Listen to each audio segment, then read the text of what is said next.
ಭಾನುವಾರ ಜಾಸ್ತಿ ಆಯ್ತು ಎಣ್ಣೆ ಹೆಂಗ ಹೊರ ಬಿಡಿದಲ್ಪ ಬೆಳಗ್ಗೆ ನಿಂಬೆಣ್ಣರ ಹಾಕೋಣ.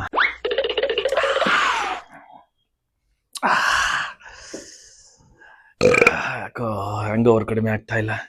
ರಾತ್ರಿ ಜಾಸ್ತಿ ಆಯ್ತು ಅನ್ಸುತ್ತೆ. ಹೆಂಗಪ್ಪ ಕೆಲ್ಸಕ್ಕೆ ಹೋಗೋದು ಡ್ಯೂಟಿಗೆ. ಕೆಲಸ ಮಾಡೋಣ, ಉಮ್ಮಿಗೆ ಫೋನ್ ಮಾಡೋಣ. ಉಮ್ಮೆ, ನಾನು ಕಣ ಕುಮ್ಮಿ ಮಾತಾಡ್ತಿರೋದು. ರಾತ್ರಿ ಎಣ್ಣೆ ಜಾಸ್ತಿ ಆಯ್ತು ಕಣ. ಹ್ಯಾಂಗ್ ಓವರ್ ಆಗಿಬಿಟ್ಟಿದ್ದೆ. ಡ್ಯೂಟಿ ಮುಗಿಸ್ಕೊಂಡು ಮಧ್ಯಾಹ್ನ ರಜಾ ಹಾಕ್ಬಿಡ್ತೀನಿ ಕಣ. ನೀನು ರಜಾ ಹಾಕೊಂಡ್ಬಿಡು. ಇನ್ನೊಂದು ಕೊಟ್ಟರೆ 2 ಕೊಟ್ಟು ಹೊಡೆದ್ಬಿಡೋಣ. ಹ್ಯಾಂಗ್ ಓವರ್ಲಿ ಎಳೆದು ಬಿಡುತ್ತೆ. ಇಲ್ಲ ಕಣ ಕುಮ್ಮಿ, ನನಗೆ ರಜಾ ಕೊಡಲ್ಲ. ಆಫೀಸಲ್ಲಿ ಭಾಳ ರಜಾ ಹಾಕ್ಬಿಟ್ಟಿದ್ದೀನಿ. ಆಯ್ತಪ್ಪ, ನೀನು ಬರ್ಲಿದ್ರೆ ನನಗೆ ನಿನ್ನ ರೂಮಿನ ಕೀನಾರ ಕೊಟ್ಟೋಗಿರೋ. ನಾನಾರು 1 ಕೊಟ್ಟರೆ 2 ಕೊಟ್ಟರೆ ಹೊಡ್ಕೊಂಡ್ಬಿಡ್ತೀನಿ. ಹ್ಯಾಂಗ್ ಓವರ್ ಎಳಿಬೇಕು. ಬೋಳಿ ಮಗನೇ, ರಾತ್ರಿ ಕುಡ್ದೆ, ಬೆಳಿಗ್ಗೆ ಹ್ಯಾಂಗ್ ಓವರ್ ಆಯ್ತಂತೆ. ಇವಾಗ ಹ್ಯಾಂಗ್ ಓವರ್ ಆಯ್ತಕ್ಕೆ ಮಧ್ಯಾಹ್ನ ಕುಡಿತೀಯಂತೆ. ಮಧ್ಯಾಹ್ನ ಕುಡಿದ್ಬಿಡು. ಮಧ್ಯಾಹ್ನ ಕುಡಿದ್ಮೇಲೆ ಸಾಯಂಕಾಲ ಹ್ಯಾಂಗ್ ಓವರ್ ಆಗ್ಬಿಡುತ್ತು. ಮತ್ತೆ ರಾತ್ರಿ ಮತ್ತೆ ಕುಡಿದ್ಬಿಡು. ಬರೀ 24 ಗಂಟೆ ಕುಡ್ಕೊಂಡೇ ಇದ್ಬಿಡು.